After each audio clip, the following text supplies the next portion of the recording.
সবাই কেমন আছো? এখন তো প্রায় সারাদিন ধরে বৃষ্টি হচ্ছে। কালকে বিকেলের দিকে সেরকম বৃষ্টি হচ্ছিল না, তাই নীল তার বন্ধুদের সঙ্গে একটু ছাদে খেলছিল, কিন্তু বেশিক্ষণ খেলতে পারেনি। তারপরে বৃষ্টি শুরু হয়ে যেতে নিচে চলে এসেছি। তার সঙ্গে নীলের মনটাও খারাপ হয়ে গেছে, বেশিক্ষণ খেলতে পারলো না বলে। আমাদের মনে আছে ছোটবেলায় যখন পার্কে খেলতে যেতাম, তখন কোনো কারণে মা সময়ের আগে যদি ডেকে ফেলতো, ভীষণ মন খারাপ হয়ে যেত।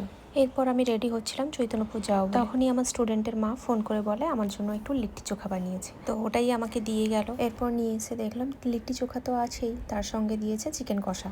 তখন বাজে প্রায় সন্ধ্যে 6টা, তাই চিকেন কষাটা ডিনার জন্য রেখে লিট্টি চোখাটা প্লেটে বেড়ে নিলাম। আমি লিট্টি চোখা খেতে ভীষণ ভালোবাসি, কিন্তু বানাতে খুব একটা পারি না। 1-2 বার বানিয়েছিলাম, কিন্তু লিট্টিটা ভীষণ পরিমাণে শক্ত হয়ে গেছিল, তাই আর ইচ্ছে করেই বানাইনি।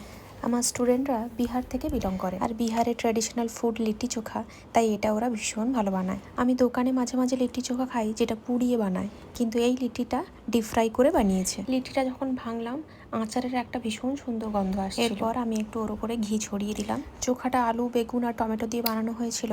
চোখার সঙ্গে লিট্টিটা খেতে ভীষণ ভালো লাগছিল, কিন্তু এবার ভেবেছি ওনার কাছ থেকে রেসিপিটা খুব ভালো করে জেনে লিট্টিটা আমি বাড়িতে আরেকবার বানাবো। তোমাদের কার কার লিট্টি চোখা পছন্দ আমাকে কমেন্টে জানিও। আজ আসি, টাটা।